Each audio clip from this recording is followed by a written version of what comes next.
Greetings, everybody. It's Miss Ladybug, Debbie, checking in here. It is January 21st, 2021.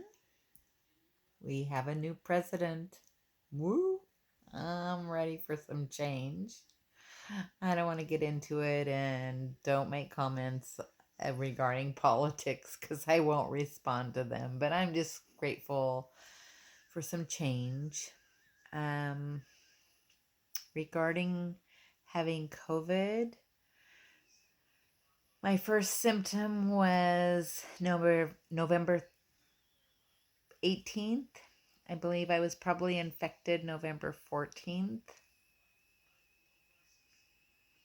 It was really bad for probably the first 3 weeks. I have had ongoing symptoms. I had 2 doctor's appointments last week with 2 different physicians, one a COVID doctor and one a regular doctor. I have a referral to a ear, nose, and throat specialist because I have a bulging eardrum on the right ear, which they think might be causing my dizziness and feeling off balance. However, my own physician, God bless her, I just love her to death. She knows my history. She knows everything I've been through. And she determined that I was having what some people are calling post-viral, what is it? Crisis. Post-viral crisis or post-viral fatigue or adrenal fatigue or adrenal crisis. So I have a history of fibromyalgia. Also, I've come off a whole bunch of meds and been under an extraordinary amount of stress for 10 years, and stress before that because I have PTSD. So, all those things, it's very likely I probably had some adrenal fatigue even before COVID and possibly hit a point of adrenal crisis. And since it's not a very well established or well understood condition by Western medicine, it was overlooked. Um, so, my own medical doctor, who also is fairly well versed in functional medicine, she utilizes chiropractic practice with the activator method. She also is knowledgeable in herbs and supplements. And so when she kind of came to a conclusion that it could be adrenal fatigue, she suggested a very low dose of cortisone.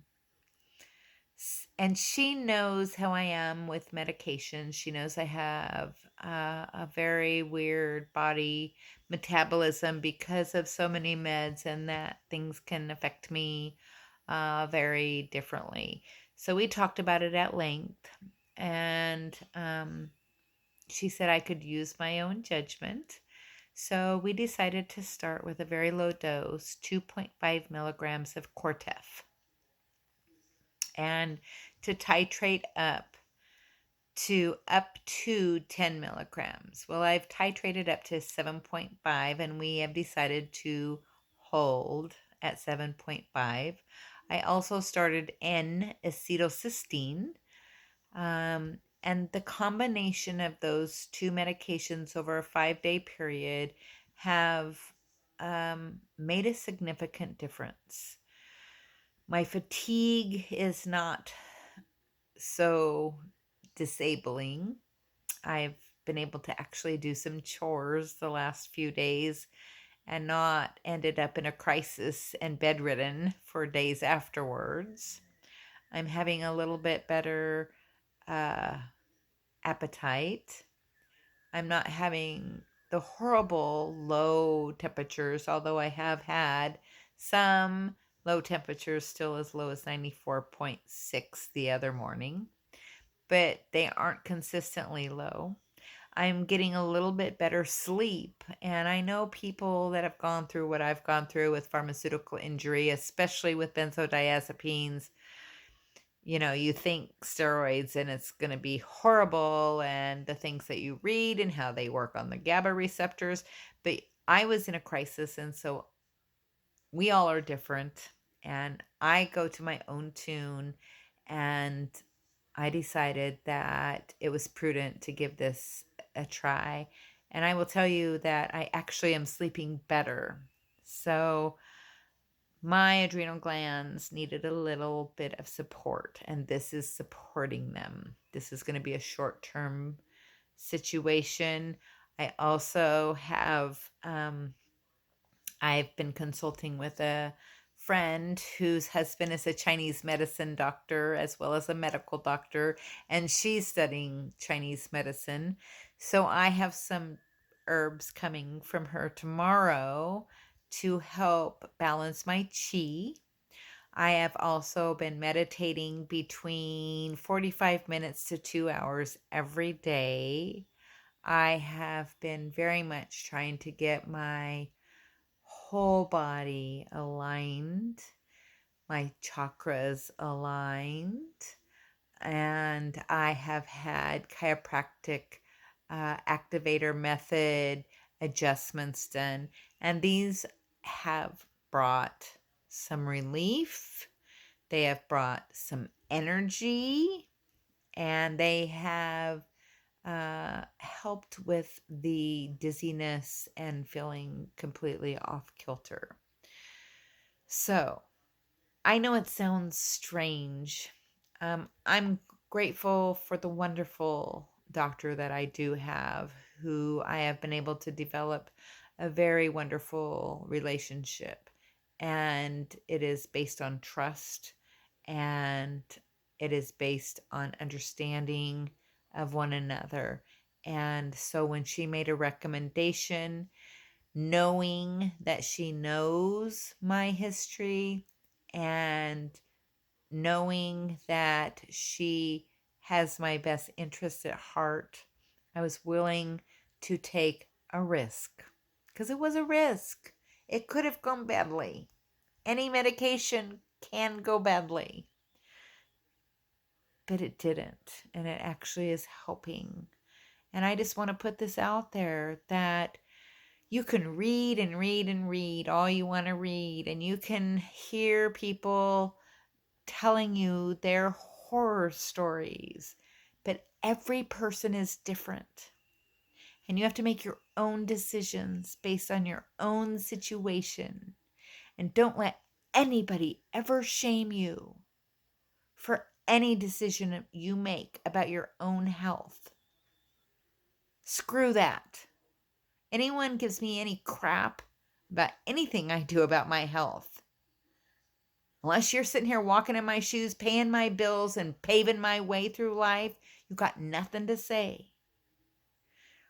And, I feel very bad about the fear mongering that goes on in the pharmaceutically injured community, because there is a lot of fear mongering that goes on. You can't do this and you can't do that, and this for sure is going to screw you up. Well, everybody would have told everybody that taking a steroid was going to be horrible. And here I am, and it's not horrible. It's actually helping. And I don't know what's going to happen when I have to taper off. I'll deal with that when it comes. But the fact of the matter is, my health is really deteriorating. And only I am qualified to decide what I'm willing to try and what I'm willing to deal with. And I can read all the information you all put out there. That doesn't make it scientific evidence. It just means somebody is putting out what happened to them. And having one scientist that has done extensive studies is not conclusive for everybody. So I go to my own tune and do my own thing using my best judgment, which happens to be quite broad.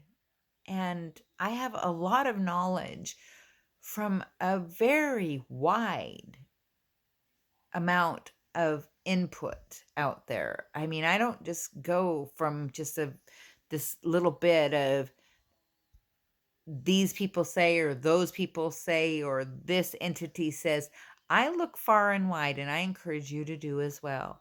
And I encourage you to trust your own mind and to trust your own knowledge of what your circumstances are. So anyway, that's where I am. I'm at COVID post 64, 65 days being symptomatic. I still have symptoms. I've had to resort to using medications, which I thought I probably would never do. But when you're that sick and that disabled and you know that you need some support, you get some support. So this is where I'm at. It's temporary, but it's what my body and my mind and my spirit need. And we are forging forward.